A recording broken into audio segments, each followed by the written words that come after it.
Sombrear con bolígrafo puede parecer difícil, pero si aplicas estos trucos que te voy a dar, te va a parecer mucho más fácil de lo que crees. Además, lo que te voy a decir te va a ayudar no solo a mejorar tus dibujos con bolígrafo, sino a mejorar cualquier técnica de dibujo. Porque lo primero y más importante a la hora de dibujar realismo es aprender a mirar con mirada de artista. Tomamos esta imagen de referencia, por ejemplo. La mirada de artista consiste en dejar de ver la foto como una mano y empezar a verla como un conjunto de luces y sombras. Dejar de ver las cosas por lo que son y empezar a verlas por cómo son. Identificamos por un lado las luces, que serían los blancos, pues aquí en las partes del dedo, en las venas, etcétera, en las uñas, y por otro lado identificamos las sombras, que serían los negros. Una vez identificadas las sombras, es importante ver su gradiente, dónde y cómo empieza una sombra y dónde y cómo termina. Por ejemplo, en el caso del dedo, la sombra empieza en negro cortado y se va difuminando hacia adentro. Aquí en este dedo lo mismo. En la zona de la sombra proyectada, sin embargo, la zona central tiene más fuerza, es más negra y va perdiendo intensidad a medida que se aleja del centro. Y en las uñas ocurriría lo mismo. La única diferencia es que en vez de empezar en una línea recta como en el dedo o en la sombra proyectada, en la uña empieza como una especie de U invertida, que sería la línea que se forma entre la uña y la piel. Ahí empezaría en negro y se iría difuminando hacia afuera, hacia arriba mejor dicho, en este caso. Para hacer este efecto difuminado, lo que yo hago es hacer un montón de líneas paralelas muy finitas en diagonal a la zona principal de la sombra, que vayan perdiendo fuerza de la parte más oscura a la parte más clara. Hago líneas paralelas diagonales también en el otro sentido, después líneas paralelas a la línea oscura, empezando por líneas muy fuertes y cada vez más finas, y por último líneas perpendiculares a la línea oscura, siempre perdiendo fuerza desde la zona más oscura hacia la zona más clara. En la uña lo que te decía, lo mismo, pero en vez de partir de una línea recta, partiría de una superficie curva, pero haría exactamente lo mismo, líneas diagonales hacia una dirección, líneas diagonales hacia la otra dirección, líneas paralelas a la U y líneas perpendiculares a la misma. En este caso en la U irán haciendo así las líneas. En la parte de las luces, como en este dedo por ejemplo, el efecto es justo el contrario. La sombra viene hacia la luz. Entonces lo que hay que dejar es la luz, la forma que haga la luz, dejarla sin pintar. Pero para ello tampoco vamos a hacer un final recto, porque entonces no, bueno, depende de la luz que sea, pero en este caso nos interesa que sea una luz no muy recta. Entonces lo que hago es el degradado que vaya perdiendo fuerza desde la esquina hacia adentro, hacia la luz. Este truco de degradado no es aplicable solamente al boli, lo puedes aplicar con cualquier material, siempre que dibujes en monocromático. Cuando el color entra en juego la cosa cambia un poco, la verdad, pero no tienes por qué utilizar la misma técnica que utilizo yo. El sombreado de rayitas finas es lo que a mí más me gusta, pero hay otros tipos de técnicas diferentes. Puedes trabajar a mancha, a circulitos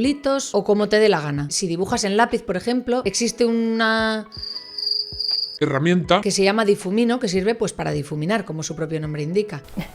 Que al final es lo que queremos conseguir, respetar el degradado, que es lo que le va a dar más realismo. Para ello debemos apretar sin miedo en las zonas oscuras o aplicar tinta o el medio que sea en las zonas oscuras e ir perdiendo fuerza a medida que nos alejamos de la misma y nos acercamos a la luz. Utilices la técnica que utilices. En mi caso, para ejercer más presión, más perpendicular tengo el boli y más hacia la punta lo sujeto. Si quiero hacer muchas líneas paralelas muy finitas, tumbo mucho el boli para que salga menos tinta. Lo agarro de más arriba únicamente con el pulgar y el índice. Y utilizando el antebrazo a modo de ancla, voy haciendo muchas líneas paralelas muy finitas. De todas formas, me gustaría decirte que la técnica no es lo más importante, al menos para mí. Es importante, por supuesto, porque cuanto más domines la técnica, más controlada tendrás tu conexión entre cerebro y mano, más seguros serán tus trazos y más confiado te sentirás dibujando. Pero no es lo más importante porque, en mi opinión, la técnica no es un fin, sino un medio para conseguir expresar algo. Mucha gente que no dibuja cree que cuanto más hiperrealista es el estilo, mejor es el dibujo. Pero para mí no depende tanto de la técnica, sino de si el hiperrealismo es el fin en sí mismo o es el medio con el que expresar algo. Hay estilos de dibujo muy sencillos que han creado un lenguaje y un mundo único y fascinante. No hay más que ver la serie de libros de ¿Dónde está Wall-E? Si te fijas, el estilo de dibujo es súper sencillo. Colores planos, sin sombreados, formas toscas. Sin embargo, el mundo que creó Martin Handford en 1987 es un mundo maravilloso, que todavía sigue haciéndonos pasar buenos ratos 37 añazos después.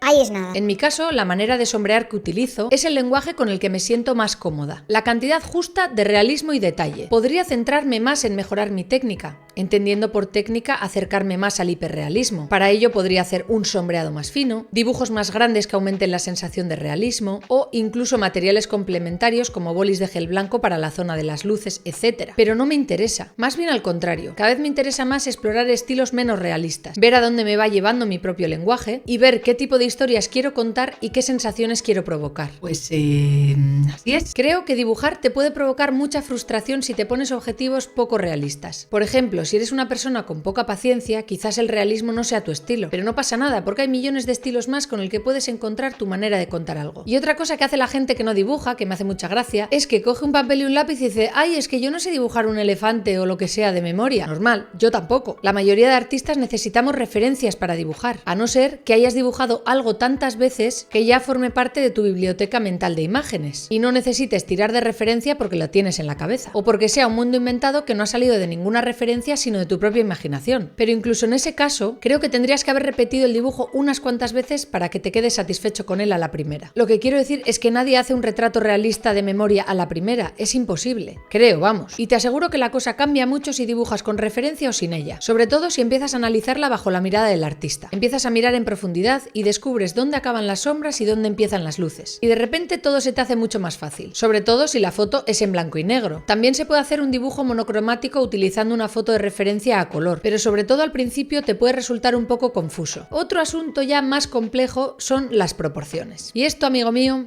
es lo más difícil para mí, sobre todo si quieres hacer un retrato realista a una persona, donde el parecido físico es imperdonable. Te puedes volver un poco loco con las proporciones de: ay, es que justo la nariz le queda un poco rara, la ceja tal... y te puedes frustrar bastante. Para ello existen diferentes técnicas. Yo todavía sigo usando el truco de la cuadrícula si quiero hacer un dibujo de únicamente parecido, que si quieres ver de qué se trata te dejo aquí el vídeo para que lo veas cuando este acabe. Aunque la mayoría de las veces utilizo la referencia únicamente como guía, para una postura o un aspecto concreto. Como no necesito un parecido fiel, hago el dibujo a mano alzada. Si te da pereza utilizar el truco de la cuadrícula para las proporciones, lo cual entiendo perfectamente, no empezaría dibujando un retrato realista, porque te puedes frustrar fácilmente si no consigues el parecido bien. Para ello puedes empezar por animales, que son mucho más agradecidos, u objetos. Y poco a poco cada vez irás cogiendo más soltura en las proporciones, en el estilo, etc. Lo más importante, y seguro que lo has oído 1000 veces, es no frustrarte ni exigirte demasiado, no compararte con nadie. No sé en qué momento de la vida entra el juicio en nuestra manera de dibujar, pero ojalá no entrara nunca y dibujáramos toda la vida como lo hacen los niños, como un medio de expresión, no como un fin. Sí, por favor. Es curioso cómo el arte que nos gusta no tiene por qué ser el mismo que el que hacemos. De hecho, en mi caso es bastante diferente. Bueno, también es verdad que a mí me gustan un montón de tipos de dibujo y pintura diferentes, que varían un montón. Pero cada vez me interesan más los dibujos menos realistas, que tienen trazos más simples pero con mucho lenguaje. Estos que estás viendo son algunos de mis artistas favoritos en Instagram, que os recomiendo que sigáis porque tienen unos perfiles súper bonitos. Hay miles de artistas más que me encantan, pero nos podríamos tirar horas hablando de eso y tampoco es plan. Digo yo. No sé si te gustaría que hiciera algún vídeo hablando de mis artistas contemporáneos favoritos. Si es así, déjamelo saber en comentarios. Estos artistas los sigo por Instagram, que a pesar de tener muchas cosas malas, como todas las redes sociales, Instagram es una galería de arte fascinante, de la que puedes aprender y nutrirte muchísimo, así como comprar obras o enterarte de eventos y exposiciones a las que puedas acudir. Desgraciadamente, de artistas clásicos no tengo apenas conocimiento. No he estudiado arte ni nada relacionado con ello, así que el poco conocimiento que tengo lo he obtenido buceando en internet. Por suerte ahora tenemos acceso a un montón de aplicaciones diferentes de las que podemos aprender. Yo he visitado exposiciones virtuales en Google Arts and Culture. Arts and Culture. Una web gratuita de Google que presenta una recopilación de imágenes en alta resolución de obras de arte expuestas en varios museos del mundo, así como un recorrido virtual por las galerías en las que se encuentran. Recuerdo una exposición de Vermeer en concreto, el de la chica la perla, que me flipó. Y aunque por supuesto no es lo mismo ni de lejos que verlo en persona, al menos te puedes hacer una idea del tamaño y la sensación que te pueden provocar tus cuadros favoritos en un museo. También he leído algunos libros de arte, pero ahí sí que me siento un poco más perdida porque no sé por dónde empezar a buscar. Si tienes por ahí algún libro que te haya gustado mucho relacionado con el arte que me quieras recomendar, por favor déjamelo en los comentarios, que me encantaría saber qué libros leéis. Decirte que me volví un poco loca con la parte de las venas. En la referencia tiene las venas muy marcadas. Para ello hay que jugar mucho con las luces y sombras, pero es un espacio muy pequeño en el que apenas tenía espacio para sombrear bien. Pero como te decía antes, este es mi máximo interés de realismo. Tamaño A3, este tipo de sombreado a líneas y unas 7 horas de trabajo, más o menos. Si hubiera hecho este dibujo en un papel mucho más grande, de 60 por 80 por ejemplo, hubiera conseguido un efecto mucho más realista, pero no me apetece, al menos de momento. Este es mi lenguaje, lo he encontrado, y es el que quiero explorar a partir de ahora. Pues así ha quedado esta manita realista en boli azul. Espero que te haya gustado el dibujo, que hayas aprendido un poquito más sobre la técnica de sombreado con bolígrafo, pero sobre todo, ojalá que te haya servido para motivarte a encontrar tu propio lenguaje, sin frustraciones ni comparaciones. Al final, lo interesante del arte, al menos para mí, es lo diferente que vemos cada uno las cosas y todo lo que nos podemos inspirar los unos a los otros. Para eso, lo único que sobra